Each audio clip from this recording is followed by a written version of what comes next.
Chers membres d'Église et chers amis, bonjour. Nous avons au chapitre 15 du livre des Actes ce qui est appelé couramment le Concile de Jérusalem. Les responsables de l'Église discutent ensemble de l'arrivée dans la communauté des premiers non-juifs et de la question de leur circoncision ou non. Pierre, qui avait baptisé le premier non-juif, Corneille, dont l'histoire nous est rapportée au chapitre 10, va prendre la parole pour démontrer que la circoncision n'était pas à imposer aux nouveaux croyants. Et je vous lis à partir du verset 7 de ce chapitre 15 du livre des Actes. « Mes frères, vous le savez, dès les tout premiers jours, Dieu a fait un choix parmi vous pour que, par ma bouche, les non-juifs entendent la parole de la bonne nouvelle et deviennent croyants. Et Dieu qui connaît les cœurs leur a rendu témoignage en leur donnant l'Esprit Saint tout comme à nous. Il n'a fait aucune différence entre nous et eux, puisqu'il a purifié leur cœur par la foi. En fait, c'est par la grâce du Seigneur Jésus que nous croyons être sauvés de la même manière qu'eux. » Dans cette prise de parole, Pierre nous rappelle une vérité essentielle. Seuls les cœurs sincères accueillent l'Esprit de Dieu.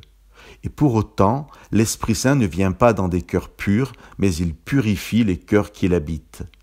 Pierre nous dit que Dieu qui connaît les cœurs donne son Esprit Saint et que, sans différence entre les Juifs et les non-Juifs, Dieu purifie tous les cœurs par sa présence. Pierre nous dit que la différence que fait Dieu n'est pas entre Juifs et non-Juifs, mais entre les cœurs sincères et les autres. Chers amis, est-ce que nous préférons faire le bien plutôt que le mal ?